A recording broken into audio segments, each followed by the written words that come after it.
بہت سارے ایسے مسئلے ہیں کہ اگر بیان کر دوں تو آپ سب جو مرد حضرات وہ بھی شرم سے اپنی نگاہ نیچی کر لیں. بےہودہ مسئلے، لیکن اس کا کوئی فائدہ نہیں ہے. یہ صاف ستھری باتیں تھیں، بس اس سے ہمیں آپ کو کلیئر کرنا تھا کہ بھائی ہے کچھ مسئلے جو قرآن و سنت کے خلاف ہیں.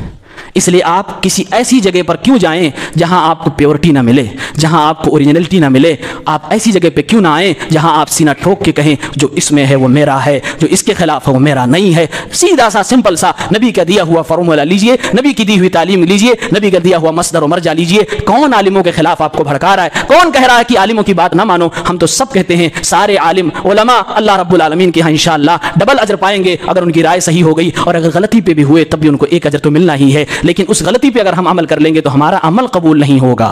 یہ بات سمجھانا ہے. ہر عالم کے علم سے فائدہ اٹھایا جائے، اس کے اجتہاد سے فائدہ اٹھایا جائے، یہی شریعت کی تعلیم ہے. یہی ہم اور آپ کو سیکھنا چاہیے. لیکن کسی ایک کا بن کے نہ رہ جایا جائے. اللہ اس کے رسول کے چوکھٹ پہ آئیں، اسی کے در پہ جنت کی ضمانت ہے اور کسی کے در پہ جنت کی ضمانت نہیں ہے. وآخر دعوانا ان الحمدللہ رب العالمین.